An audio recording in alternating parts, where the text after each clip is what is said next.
चैत कई तिथि नौ मेरा मैया जगी रो पैरा मैया जगी रो पाई हो राम बिना सीता धर्म न होई शीतल लई आब शीतल लई आब तू हो बिनती ने बैठे हैं राम सुना गुरु बिनती सुना गुरु बिनती ने हो गुरु जी तोहरे मनाए सीता है मनाई लई आब मनाई लई आब तू हो आगे की घोड़ी लामा गुरु चले पाछे की लक्ष्मण पाछे की लक्ष्मण हो आब बीच बछर बार मैया चले सीता का मन बई चले सीता का मन बई चले हो एक बन गए हैं दूसर बन तीसरे की विकट बन तीसरे विकट बन हो बदार बटोरती चरियात झपटी भीतर गाई झपटी भीतर गाई हो सीताया बथा गुरु जी तोहार गर्भ जाई बोले गर्भ जाई बोले हो सोने की सिंहासन बैठाए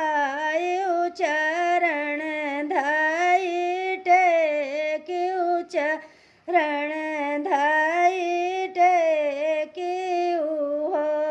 सीता गुरु जी का चरण पछारे कुटिया सिंचाई कुटिया सिंचाई हो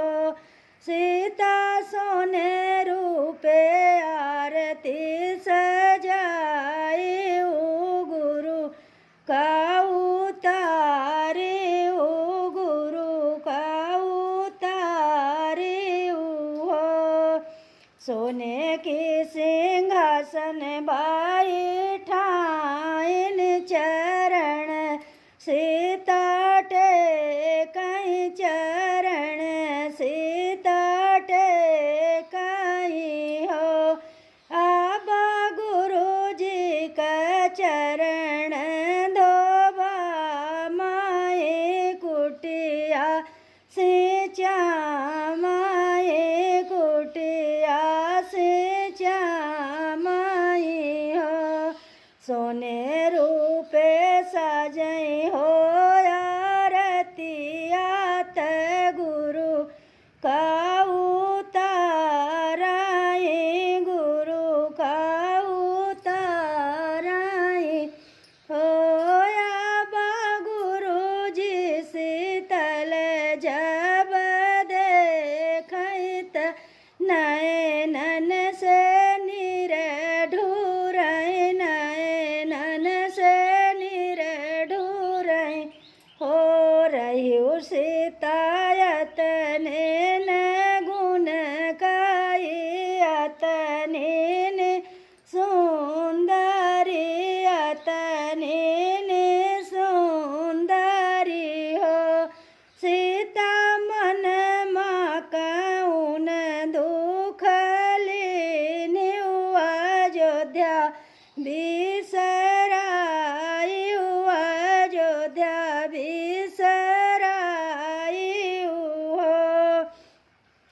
रहूं गुरु अतने ने सुंदरी अतने न गुण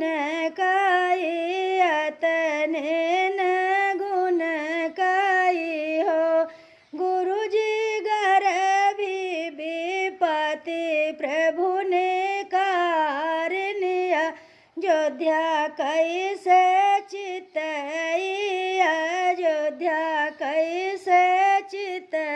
इत हो।